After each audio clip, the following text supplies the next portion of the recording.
একজন মিনিস্টার হবে, আরেকজন প্রাইম মিনিস্টার হবে, আমরা সিনিয়র অ্যাডভোকেট হিসাবে সাইজে গুইজে বাবু সাহেবের মতো সকালে যাব, মামলা করব, সন্ধ্যায় কয়টা টাকা নিয়ে বাড়িতে ফিরবো। এ দিয়া বাংলাদেশের জাস্টিস ডেলিভারি সিস্টেম কোনোদিন কারো পক্ষে আপডেট করা সম্ভব না।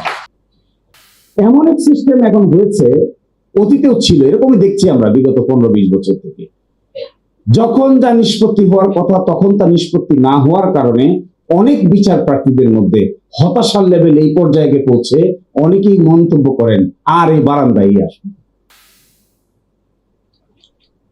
এখন ভাই সরকারে কি আসলো, সরকারে কি গেল, আসবে তো কেউ কেউ না কেউ তো প্রাইম মিনিস্টার হবে, যে দলেরই হোক, যে লোকেই হোক, হোক না।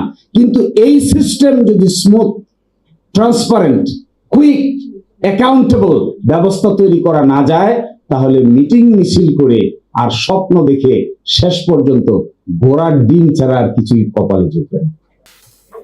কথাটা একটু খারাপ মনে হলো, বা this is what is my grievance. সেই জন্য আমার গ্রিভেন্সটা আমি আমার শব্দে বললাম।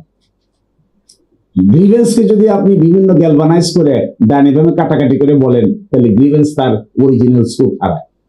আমি তো প্রতিদিন সকালবেলা সুপ্রিম কোর্টে গিয়ে আমাদের কাছে মক্কেল আসে, আমরা মামলা করি, কেউ বেল পায়, কেউ রুল পায়, কেউ স্টে পায়, কেউ অ্যাবসলিউট হয়, কেউ ডিসচার্জ হয়, কেউ ডিসপোজাল হয়। কিন্তু মনের ভিতরে একটা ভয় কাজ করে, যাকে যে কথা দিচ্ছি এটা রাখতে পারবো? কি কথা দিচ্ছি? আপনার মামলা বেল পিটিশনটা আশা করি শুনানি হয়ে যাবে, হয় না?